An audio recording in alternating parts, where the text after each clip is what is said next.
बिस्मिल्लाहिर्रहमानिर्रहीम। अस्सलाम वालेकुम। उम्मीद करते हैं आप सब खैरियत से होंगे और हम आपके लिए लेकर आए हैं एक और बहुत इन्फॉर्मेटिव वीडियो। और आज की हमारी जो वीडियो है वो है वालदा की विरासत में बेटियों का हक, इस हवाले से वीडियो है। और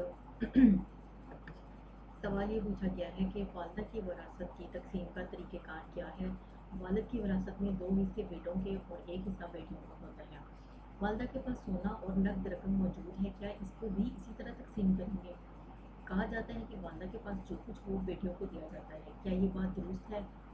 फिर उनसे वजाहत तलब की गई कि क्या वालदा हयात है, तो जवाब दिया गया कि जी वालदा हयात है।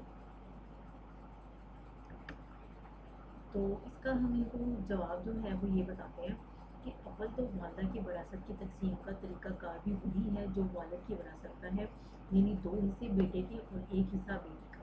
लिहाजा ये बात गलत है कि वालदा के पास जो कुछ हो वो बेटियों को दिया जाता है। दूसरा ये कि विरासत वफ़ात के बाद होती है, ना कि ज़िंदगी में।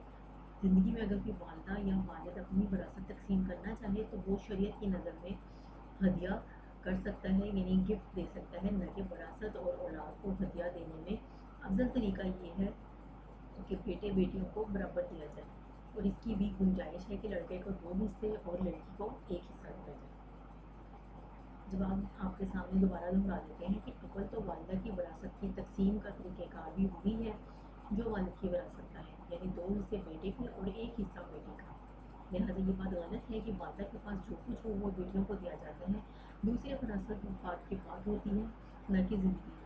ज़िंदगी में अगर कोई वालिद या वालदा अपनी विरासत तकसीम करना चाहे तो वो शरीयत की नज़र में हदिया है, ना कि विरासत। और औलाद को हदिया देने में अफजल तरीका ये है कि बेटे बेटियों को बराबर दिया जाए।